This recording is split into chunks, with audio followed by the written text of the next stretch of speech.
جنت کو دارالسلام اسی لیے کہا جاتا ہے کہ وہاں ہر طرح کے مشکلات، تکلیفیں، بڑھاپا، بیماری اور پریشانی اور غم و رنج سے نجات ہوگی اور انسان خلاصی پا جائے گا۔ قرآن مجید میں آتا ہے لہم دار السلام عند ربہم وہو ولیہم بما کانوا یعملون، انہی کے لیے ان کے رب کے ہاں سلامتی کا گھر ہے، یعنی جہاں وہ ہر تکلیف سے سلامت ہوں گے اور وہ ان کا مددگار ہے ان اعمال کی وجہ سے جو وہ کرتے ہیں۔ یعنی دنیا میں اگر انسان اپنے ایمان کو سلامت رکھے، اللہ سبحانہ وتعالیٰ کی حدود کی حفاظت کرے، تو کل انشاءاللہ اللہ تعالیٰ اسے سلامتی کا گھر عطا کریں گے۔ حقیقت یہ ہے کہ انسان دنیا میں مکمل امن و امان چاہتا ہے، وہ اپنی دنیا کو جنت بنانا چاہتا ہے، وہ آج کی زندگی کو یہ چاہتا ہے کہ ہر طرح کی تکلیف اور ہر مشکل سے خالی ہو جائے، لیکن اللہ سبحانہ وتعالیٰ نے یہ سلامتی اور یہ امن اور یہ سب نعمتیں کل کے لیے رکھی ہیں، یعنی جنت کی شکل میں۔ اس لیے انسان کو اس دنیا میں رہتے ہوئے اس کی تلاش جاری رکھنی چاہیے اور اس کے لیے محنت کرنی چاہیے۔ اسی طرح اس مصدر کا ایک اور معنی بھی ہے خالص تحفہ، یعنی سلامتی کا ایک معنی خالص تحفہ بھی ہے، یعنی ایسا تحفہ جو باطن کی برائی اور نیت کی خباثت سے پاک اور خالص ہو۔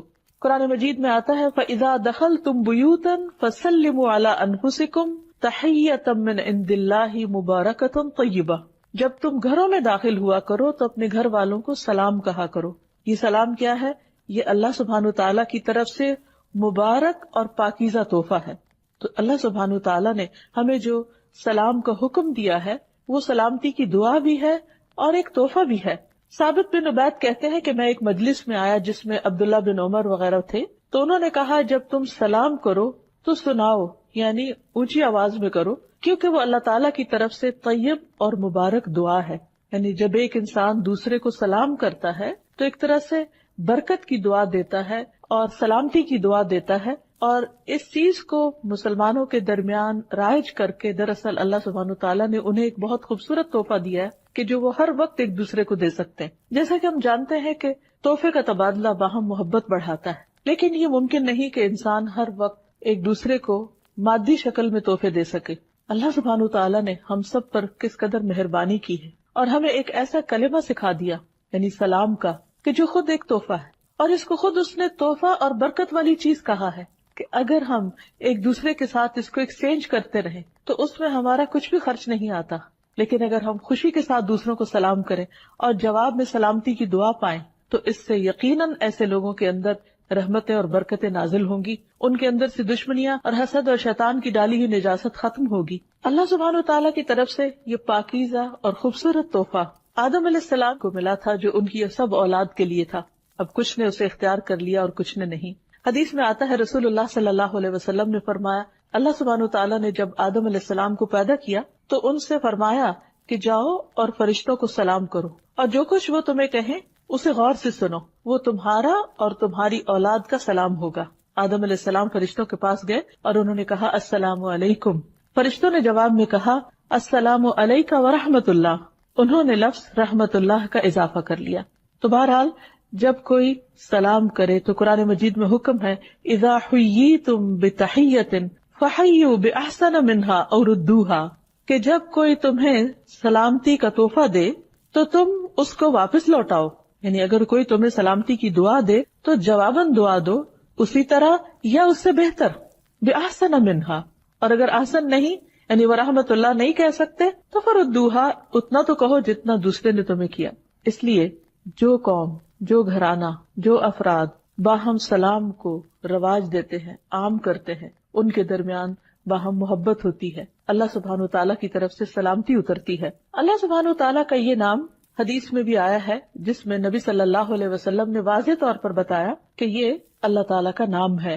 عبداللہ بن مسعود کہتے ہیں کہ جب ہم نبی صلی اللہ علیہ وسلم کے پیچھے نماز پڑھا کرتے تو ہم کہتے سلام ہو جبرائیل پر، سلام ہو میکائیل پر، سلام ہو فلاں پر، فلاں پر، سلام ہو اللہ تعالیٰ پر۔ تو رسول اللہ صلی اللہ علیہ وسلم ایک روز ہماری طرف متوجہ ہوئے اور فرمایا ان اللہ هو السلام، اللہ تعالیٰ تو خود السلام ہے، یعنی تم اللہ تعالیٰ کو کیا سلامتی بھیجو گے، وہ تو خود ہی سلامتی، سراسر سلامتی، اور ہر طرح کی سلامتی اسی کی ذات کی طرف سے آتی ہے۔ اور وہ نہ صرف یہ کہ خود سلامتی والا ہے بلکہ سلامتی دینے والا بھی ہے۔ نبی صلی اللہ علیہ وسلم ہر نماز کے بعد 3 بار استغفار کرتے استغفر اللہ استغفر اللہ استغفر اللہ، اور اس کے بعد یہ دعا پڑھا کرتے تھے، اللہم انت السلام ومنک السلام تبارکت یا ذا الجلال والاکرام، اے اللہ تو السلام ہے، یعنی تمام عیوب سے پاک ہے، ہر کمی سے پاک ہے، اور تجھی سے سلامتی ہے، یعنی اس کائنات کے اندر جو کچھ بھی سلامت ہے وہ تیری وجہ سے ہے، اے بزرگی اور بخشش والے تو برتر ہے، بہت برکت والا ہے، تبارکت یا ذا الجلال والاکرام۔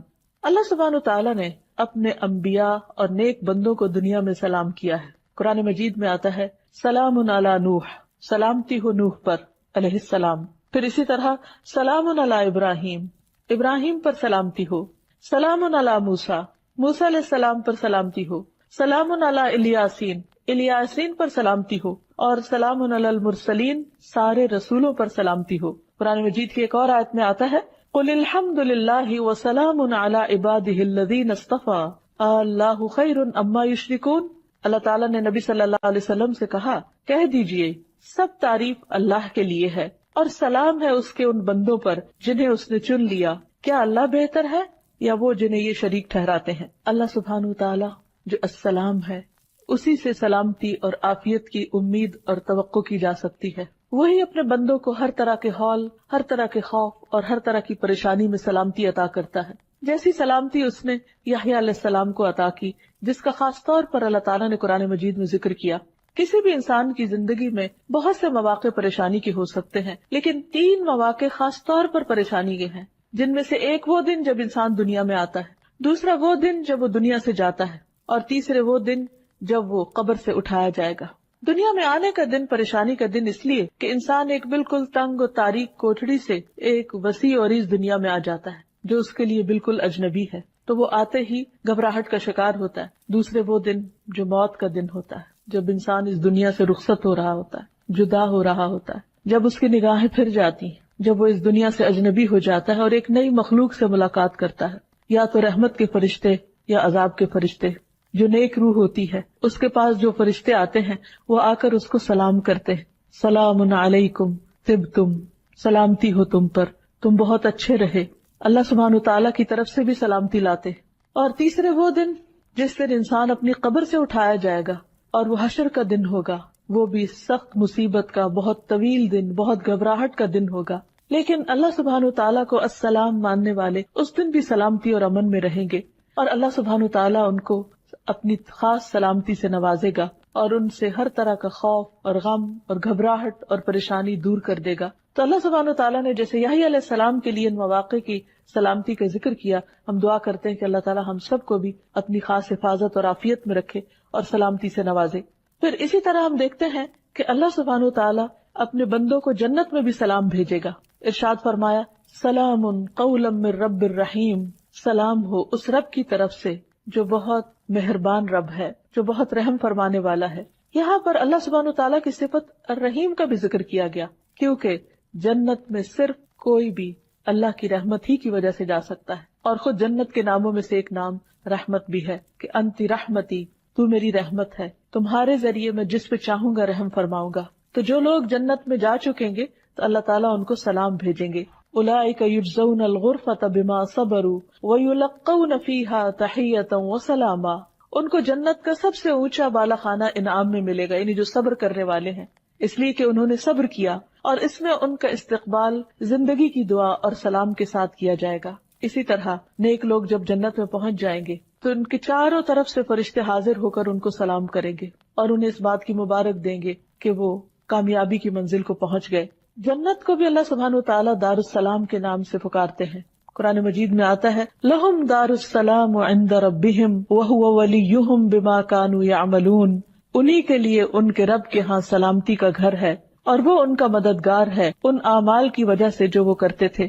یعنی جنت ایک ایسا مقام ہے کہ جہاں انسان کو کسی قسم کی کوئی تکلیف نہ ہوگی، کوئی پریشانی نہ ہوگی، لا یسمعون فیہا لغوا ولا تأثیما، جس میں انسان نہ کوئی بےہودہ گفتگو سنے گا اور نہ ہی گناہ میں ڈالنے کی کوئی بات، الا قیلا سلاما سلاما، مگر وہاں ایک قول بہت زیادہ ہوگا، ایک بات بہت عام ہوگی، اور وہ سلام ہی سلام ہوگی. یعنی ہر طرف سے سلامتی کی پکار ہوگی، ہر کوئی ایک دوسرے کو سلامتی کے ساتھ گریٹ کر رہا ہوگا. کتنی خوبصورت ہے وہ جگہ اور کتنا بہترین ہے وہ مقام. لیکن وہ کس کے لیے ہے؟ یہ ان لوگوں کے لیے ہے جو دنیا میں ایک دوسرے کو اپنی تکلیفوں سے سلامتی میں رکھے، جو دنیا میں دوسروں کے لیے تکلیف کا باعث نہ بنے، جو اپنی زبان سے دوسروں کو سلامت رکھے، جو اپنے ہاتھوں سے دوسروں کو سلامت رکھے، جو اس دنیا میں شر اور فساد نہ پھیلائیں، دنیا کو بھی ایک سلامتی کی جگہ بنائیں. پھر یہ ہے کہ اللہ سبحانہ وتعالیٰ کا جو نام السلام ہے، یہ اس لیے بھی ہے کہ اللہ سبحانہ وتعالیٰ ہر نقص اور عیب سے پاک ہیں. اللہ سبحانہ وتعالیٰ کی صفات اتنی بلند ہیں، اس کی شان اتنی بلند ہے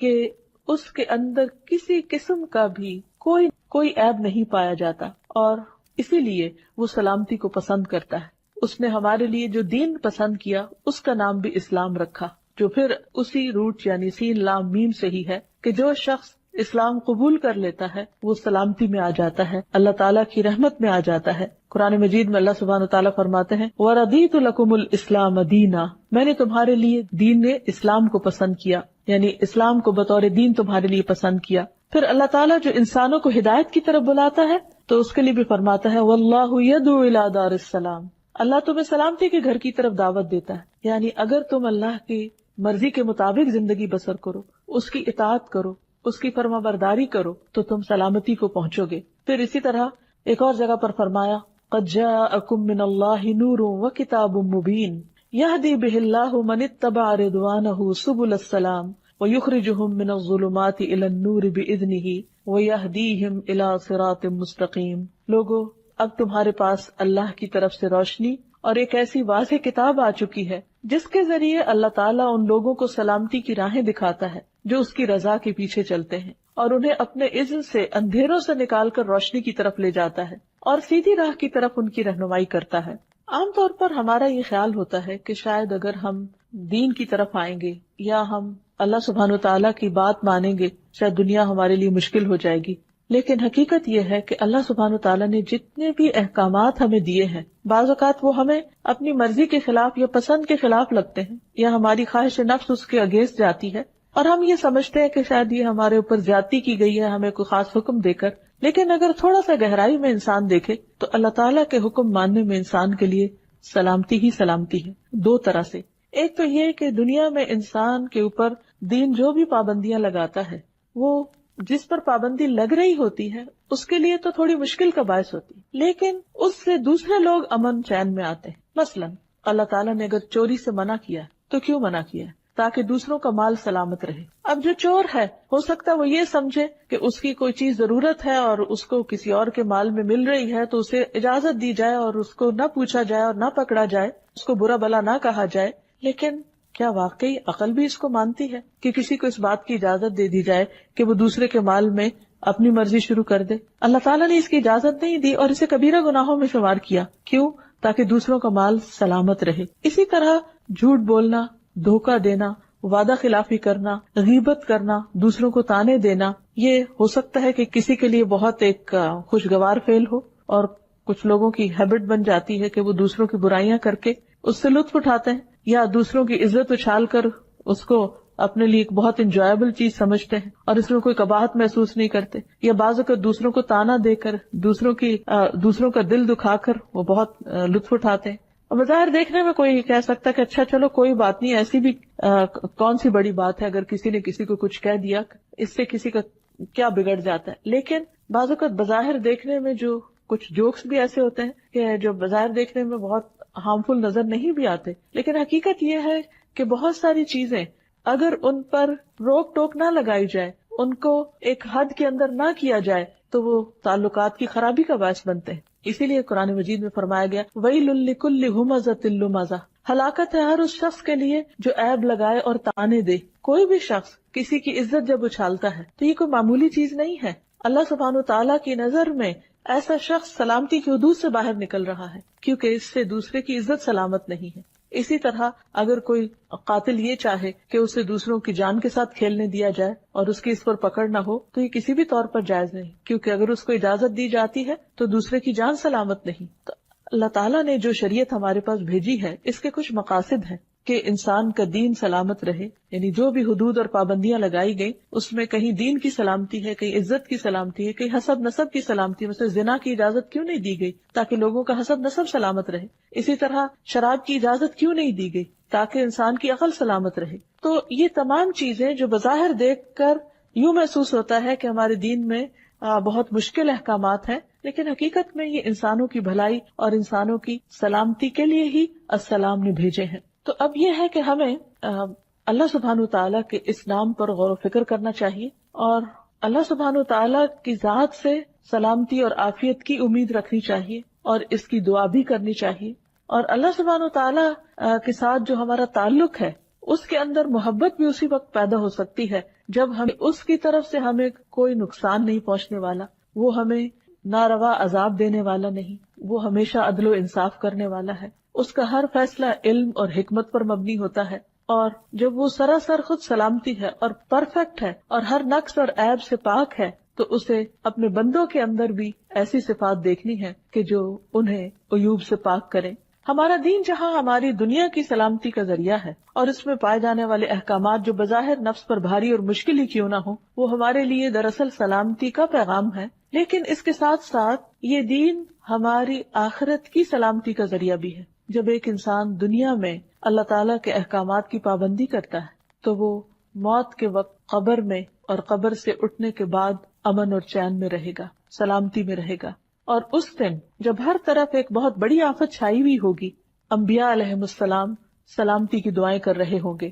رسول اللہ صلی اللہ علیہ وسلم نے فرمایا، جہنم کی پشت پر پل بنا کر ایک راستہ بنایا جائے گا جس کو عام طور پر پل صراط کہا جاتا ہے. تمام پیغمبر اپنی امتوں کے ساتھ اس پل سے گزریں گے. میں پہلا رسول ہوں گا جس کو اپنی امت کے ساتھ اس پل پر سے گزرنے کی اجازت دی جائے گی. قرآن مجید میں بھی آتا ہے، وَإِن مِّنكُمْ إِلَّا وَارِدُهَا، تم میں سے کوئی بھی ایسا نہیں جو اس کے اوپر سے نہ گزرے. سب کو وہیں سے گزرنا ہے، جنت تک پہنچنے کے لیے بھی اس پل کا سفر کرنا ہے. تو فرمایا کہ میں سب سے پہلے اپنی امت کے ساتھ گزروں گا. اس روز انبیاء کے علاوہ کوئی بھی اور بات نہ کر سکے گا، اور انبیاء بھی صرف یہ کہیں گے، اللہم سلم سلم، اے اللہ سلامتی دے، اے اللہ سلامتی دے. یعنی وہ بھی ایک بہت گھبرا دینے والا، پریشان کن مرحلہ ہوگا کہ جب وہ، جیسے کہا جاتا ہے کہ بال سے بھی باریک اور تلوار سے بھی تیز وہ پل ہے کہ جس کے اوپر سے سب کو گزرنا ہوگا. تو ایک اور روایت میں بھی آتا ہے صحیح مسلم کی کہ تمہارے نبی صلی اللہ علیہ وسلم پل صراط پر کھڑے ہو کر کہہ رہے ہوں گے، رب سلم سلم، اے رب سلامت رکھ، اے رب سلامت رکھ. یعنی انسان اس گرنے سے، کیونکہ وہ جہنم کے اوپر لگا ہوا ہوگا، تو کوئی ذرا بھی اگر لغزش کھایا یا جس کے پاؤں اکھڑ گئے، وہ پھر سلامت نہیں رہ سکتا. تو نبی صلی اللہ علیہ وسلم کا یہ دنیا میں تو ہم پر خیر بہت سارے احسانات ہیں ہی، قیامت کے دن بھی اپنی امت کے لیے ان کے بہت سے احسانات ہیں، جن میں سے ایک یہ کہ وہ پل صراط کے پاس کھڑے ہو کر جب ان کی امت گزر رہی ہوگی تو سراسر سلامتی کی دعائیں مانگ رہے ہوں گے. نبی صلی اللہ علیہ وسلم نے فرمایا، پھر ایک وقت آئے گا کہ بندوں کے اعمال انہیں چلنے نہیں دیں گے، حتیٰ کہ ایک شخص آئے گا جو چلنے کی طاقت نہیں رکھتا ہوگا اور اپنے آپ کو پل صراط سے گھسیٹتے ہوئے گزارے گا. اس کی اور بھی تفصیلات ہمیں احادیث میں ملتی ہیں کہ کچھ لوگ بجلی کی تیزی سے گزر جائیں گے، ہر کوئی اپنے اپنے اعمال کے مطابق گزرے گا. کچھ لوگ پانی کی رفتار سے، کچھ ہوا کی رفتار سے، کچھ اونٹوں کی رفتار سے، کچھ پیدل چلنے والوں کی رفتار سے. اور یہاں جو بتایا گیا کہ ایک شخص اپنے اعمال کی وجہ سے اتنا، یعنی اپنے برے اعمال کی وجہ سے اتنا بوجھل ہوگا کہ چل بھی نہیں سکے گا اور گھسٹ گھسٹ کے وہ پل پار کر رہا ہوگا. تو اس لیے اللہ تعالیٰ سے دعا کرنی چاہیے کہ اللہ تعالیٰ ہمیں اس دن کے ہول، اس دن کی گھبراہٹوں اور اس دن کی پریشانیوں سے محفوظ رکھے. لیکن اس کے لیے دنیا میں اللہ سبحانہ وتعالیٰ کے احکامات کی پابندی ضروری ہے، دین اسلام کے اندر پورے کا پورا داخل ہونا ضروری ہے، تاکہ ہم یہاں اور وہاں دونوں جگہ سلامتی پا سکیں. نبی صلی اللہ علیہ وسلم ہر نماز کے بعد تو سلامتی کی دعا کرتے ہی تھے، ہر مہینے کے آغاز میں بھی سلامتی کی دعا کرتے. جب چاند دیکھتے تو فرماتے، اللہم اہلہ علینا بالیمن والایمان والسلامت والاسلام ربی وربک اللہ. اے اللہ ہم پر اس چاند کو خیر، ایمان، سلامتی اور اسلام کے ساتھ طلوع فرما. اے چاند میرا اور تیرا رب اللہ ہے. یعنی جب انسان نئے چاند کو دیکھے تو سلامتی مانگے، جیسے کوئی نیا دن شروع ہوتا ہے، نیا مہینہ شروع ہوتا ہے. پھر اسی طرح ہم نماز کی حالت میں بھی سلامتی کی دعا کر رہے ہوتے ہیں، جس میں التحیات للہ والصلوات والطیبات السلام علیک ایھا النبی، یعنی ہم جیسے قرآن مجید میں ہمیں حکم دیا گیا کہ ہم نبی صلی اللہ علیہ وسلم پر سلام بھیجیں اور درود بھیجیں، تو ہم ہر نماز کے اندر ہی یہ دعا کرتے ہیں، التحیات للہ والصلوات والطیبات، السلام علیک ایھا النبی ورحمۃ اللہ وبرکاتہ، السلام علینا وعلی عباد اللہ الصالحین۔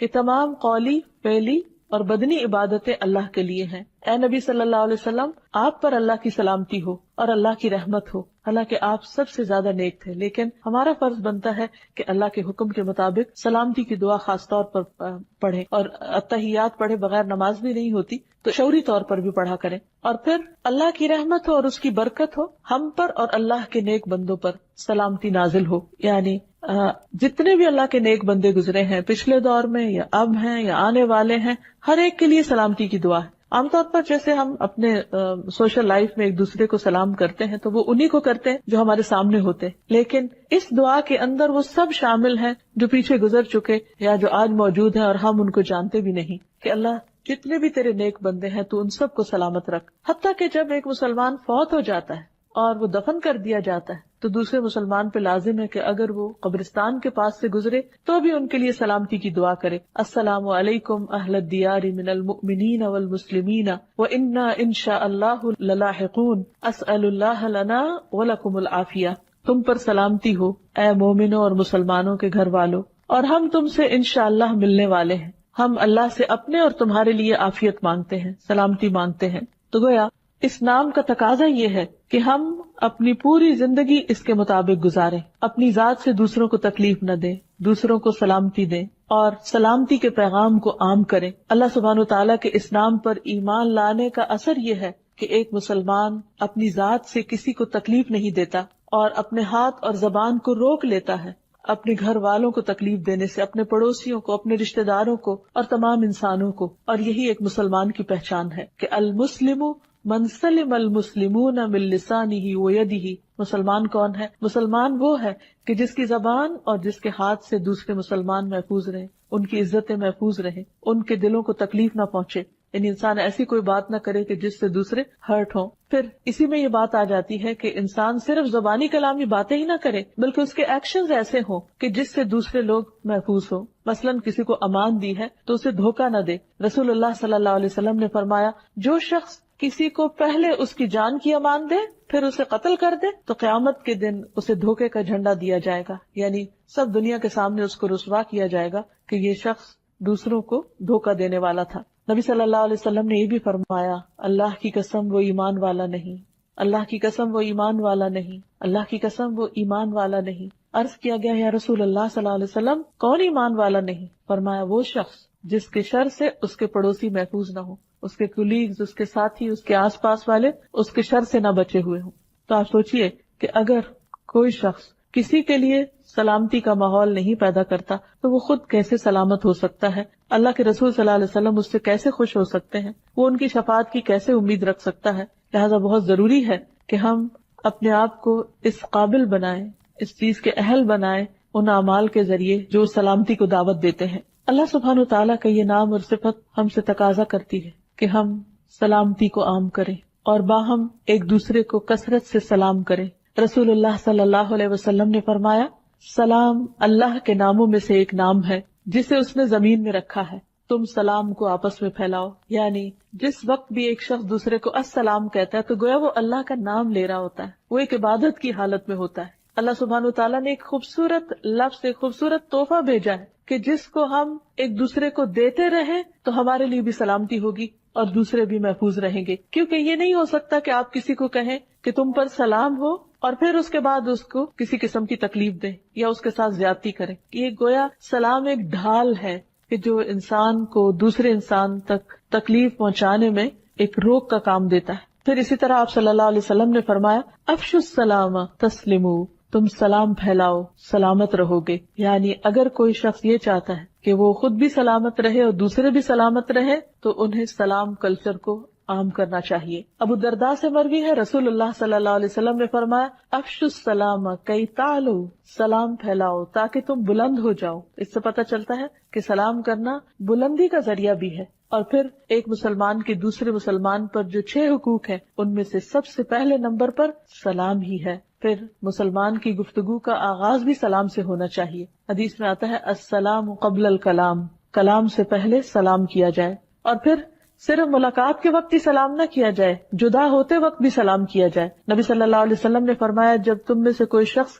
کسی مجلس میں پہنچے تو سلام کرے، اور جب وہاں سے جانے کے لیے کھڑا ہو تو سلام کرے. اور دوسرا سلام پہلے سلام سے کچھ کم نہیں، یعنی دونوں ہی امپورٹنٹ ہے. اسی طرح صرف السلام علیکم بھی کہا جا سکتا ہے اور السلام علیکم ورحمۃ اللہ وبرکاتہ بھی، جو اس میں ان دو مزید دعاؤں کا اضافہ کرتا ہے اس کا اجر اور بھی زیادہ بڑھ جاتا ہے. پھر جو شخص سلام میں پہل کرتا ہے وہ دراصل اللہ کی قربت تلاش کر رہا ہوتا ہے. یعنی سلام کرنا محض ایک رسمی یا رواجی کلمہ نہیں ہے، بلکہ یہ سراسر عبادت ہے جس سے اللہ کا قرب نصیب ہوتا ہے. ابو امامہ کہتے ہیں کہ عرض کیا گیا اے اللہ کے رسول صلی اللہ علیہ وسلم، جب دو آدمیوں کی ملاقات ہو تو کون پہلے سلام کرے، پہل کس کو کرنی چاہیے؟ آپ نے فرمایا جو ان دونوں میں سے اللہ کے نزدیک زیادہ ہوگا وہ سلام میں پہل کرے گا. یعنی جو سلام کرنے میں پہل کر جاتا ہے وہ دراصل اس بات کی علامت ہے کہ وہ اللہ کے قریب ہے. یعنی اللہ سبحانہ تعالیٰ کی اس صفت کے ساتھ اس کو ایک خاص تعلق ہے اور وہ انشاءاللہ اللہ تعالیٰ کی طرف سے سلامتی بھی پائے گا. پھر یہ ہے کہ سلام پہلے کرنے میں اجر میں بھی سبقت لے جاتا ہے انسان، یعنی دونوں کو اگرچہ ثواب ملتا ہے لیکن جو پہل کرتا ہے اس کو زیادہ اجر ملتا ہے. اور یہ مفت میں نیکیاں کمانے کا ایک ذریعہ ہے جس پر کچھ بھی خرچ نہیں آتا. ابو ہریرہ کہتے ہیں کہ ایک شخص رسول اللہ صلی اللہ علیہ وسلم کے پاس آیا. آپ اس وقت ایک مجلس میں تشریف رکھے ہوئے تھے. اس شخص نے کہا السلام علیکم، آپ نے فرمایا 10. دوسرا آیا، اس نے کہا السلام علیکم ورحمۃ اللہ، آپ نے فرمایا 20. تیسرا آیا، اس نے کہا السلام علیکم ورحمۃ اللہ وبرکاتہ، آپ نے فرمایا 30. یعنی پہلے کو 10، دوسرے کو 20 اور تیسرے کو 30 نیکیاں ملیں گی. تو انسان جتنی چاہے اپنی لیے نیکیاں بڑھا لے. سلام صرف نیکیاں بڑھانے ہی کا ذریعہ نہیں بلکہ آپس کی محبت بڑھانے کا ذریعہ بھی ہے، جنت میں لے جانے والا عمل ہے. نبی صلی اللہ علیہ وسلم نے فرمایا تم جنت میں داخل نہ ہو سکو گے جب تک ایمان نہ لاؤ، اور تم ایمان نہیں لا سکتے جب تک آپس میں محبت نہ کرو. یعنی باہم محبت ایمان کا ذریعہ ہے. کیا میں تمہیں ایسی بات نہ بتاؤں کہ تم اس پہ عمل کرو تو تمہارے درمیان محبت پیدا ہو جائے؟ افشوا السلام بینکم، آپس میں سلام کو رواج دو. یعنی جب کثرت سے سلام کرو گے تو دلوں میں محبت پیدا ہو جائے گی. اور پھر یہ کہ صرف بڑوں کو ہی نہیں، صرف اپنے جیسوں کو ہی نہیں بلکہ بچوں کو بھی سلام کرنا چاہیے.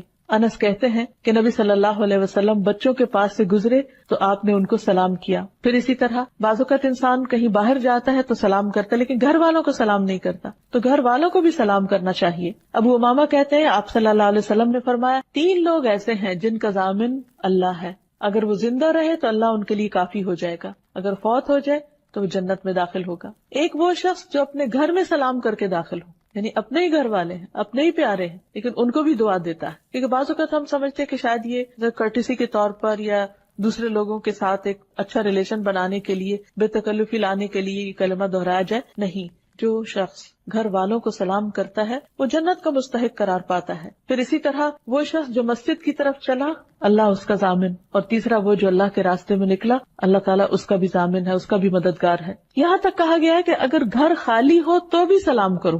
عبداللہ بن عمر کہتے ہیں کہ جب کوئی خالی گھر میں داخل ہو تو کہے السلام علینا وعلی عباد اللہ الصالحین، سلام ہو ہم پر اور اللہ کے نیک بندوں پر. السلام علینا یعنی اور کوئی نہیں تو اپنے آپ ہی کو سلام کرے. پھر اسی طرح اگر گھر میں کوئی سو رہا ہو تو ہلکی آواز سے سلام کرے، تاکہ یہ نہیں کہ زبان سے تو سلامتی بھیج رہا ہے لیکن اس کو دوسرے کو تکلیف دے رہا ہے. پھر اسی طرح جس کو نہ جانتے ہو اس کو بھی سلام کیا جائے. کہیں جھگڑا ہو جائے، بحث ہو جائے یا کوئی لا علم شخص کوئی ناروا بات کرے تو اس کو بھی سلام کر کے انسان ایک طرف ہو جائے. جیسے قرآن مجید میں آتا ہے وَإِذَا خَاطَبَهُمُ الْجَاهِلُونَ قَالُوا سَلَامًا، کہ جب جاہلوں سے ان کا پالا پڑتا ہے تو کہہ دیتے ہیں تم پر سلامتی ہو، اور ان سے اعراض برتتے ہیں. پھر یہ کہ سلام جو ہے وہ ناراضگی دور کرنے کا بھی ذریعہ ہے.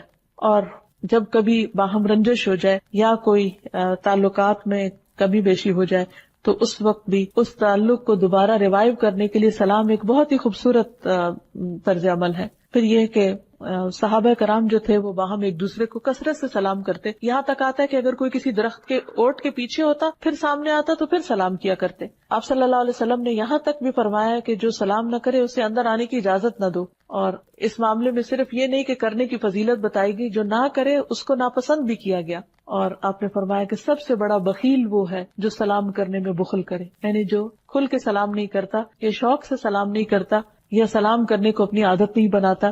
رسول اللہ صلی اللہ علیہ وسلم نے فرمایا لوگوں میں سب سے زیادہ عاجز وہ ہے جو دعا کرنے سے عاجز ہے. یعنی جب اس کو کوئی ضرورت پیش آتی ہے تو وہ ہاتھ نہیں اٹھاتا، اللہ سے مانگتا نہیں.